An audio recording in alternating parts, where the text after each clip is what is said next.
হ্যাঁ, তুই এতে সোজা হিরো আলমের বাড়ি যাবি। হিরো আলমের বাড়িতে গিয়া তুই হিরো আলমের লগে নাটক সিনেমা করবি। হ্যাঁ, জালবাজ এই ড্রেস পরায় এই ড্রেসও তুই করবি, বুঝ? সোজা তুই চলে যা হিরো আলমের বাড়ি, এখন তুই যা।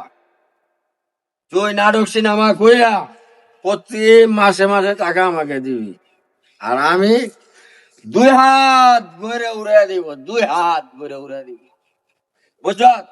শুনছত নি আমার কথা? শুনছত? হাই, রাগস লাগে কথা কর। আরে বুইরার ঘরের বুইরা, এতদিন তো আমি পারমিশন পাইছি না, এখন যে তুই আমারে পারমিশন দিছ আর কোনো কথা নাই, আমি সুজা হিরো আলমের বাড়ি যামু।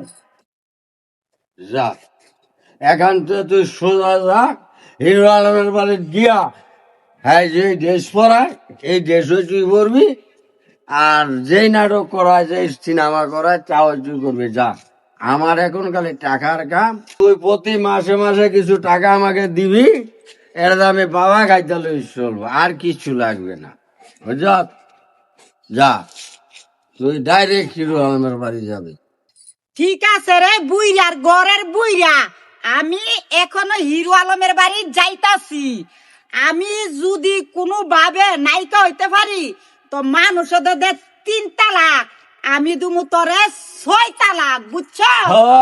তুই আমাকে 6,000 টাকা মাসে মাসে দিবি? ঠিক আছে, এখন চলে যা। 6,000 টাকা, 6,000।